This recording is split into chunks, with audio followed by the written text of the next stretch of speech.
This video is to talk about our WOD that we're doing tomorrow on the 5th of May.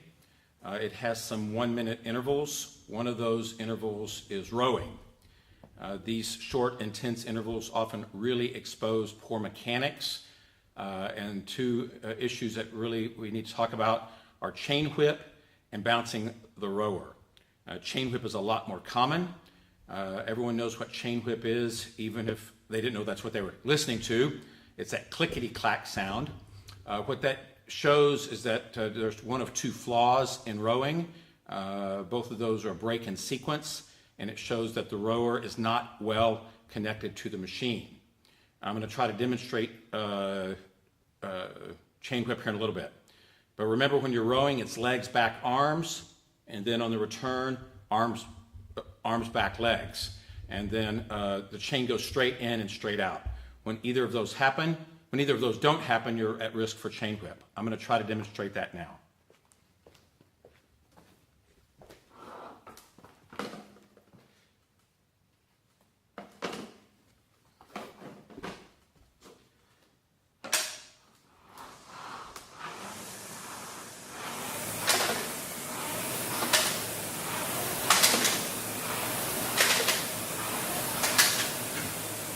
So you'll see on that one, I was bending my knees too early, which causes me to raise the hands up over the knees, and it whips that chain.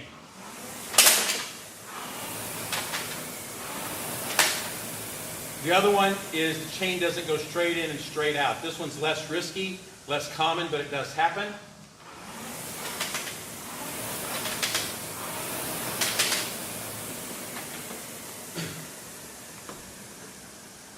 So both of those shows a break in proper sequence, and that the rower is obviously not hitting good mechanics.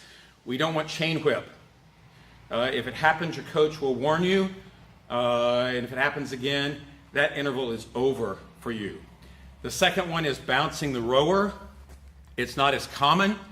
It typically is the big men. I can't even demonstrate it. And what that actually means is that they're using way too much upper body to row, and they're bouncing the front end of the rower around. It's highly inefficient, and instead of that work going into the flywheel to give you credit for what you're rowing, you're actually putting work into moving the rower. So if that happens, you'll be told to stop and dial it back. It tends to happen when you're using too much upper body. 80% of the power comes from the legs and the hips. And if you're connected to the machine and rowing properly, you won't get bouncing of the rower. So we're going to watch for chain whip. We're going to watch for bouncing of the rower. And my wife and I thank you very much for being good stewards of the gear. God bless.